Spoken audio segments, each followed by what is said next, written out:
I'm Keith Walter. I'm a professor of ophthalmology at Wake Forest University. So it's an academic medical practice where we teach residents and fellows.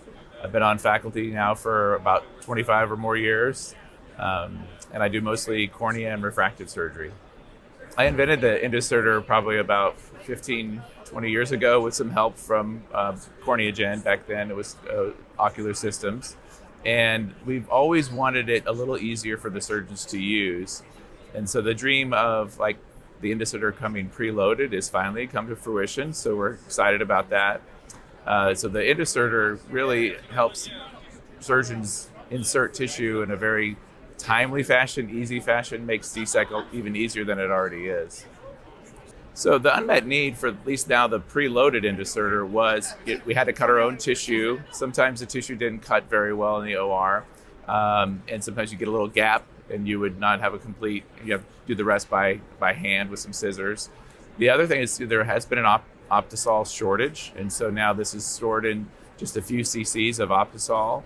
The Cornea Gen can cut the tissue to any size you like, but we recommend around a 7.5 in diameter, and of course we recommend nano thin.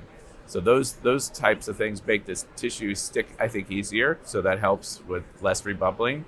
And the other amazing thing is, even though DMEC has come, it hasn't taken over the market for DSEC patients, and doctors still like DSEC or prefer DSEC for many of their patients.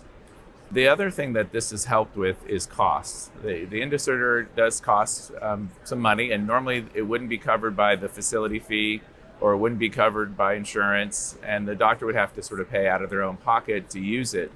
Now, since it's bundled with the transplant tissue, it becomes a pass-through along with the tissue. So surgeons who aren't using Cornea Gen tissue or were not using the EndoSerter can now get both wrapped up in a nice little neat package, and it won't cost their ASC or their hospital any extra.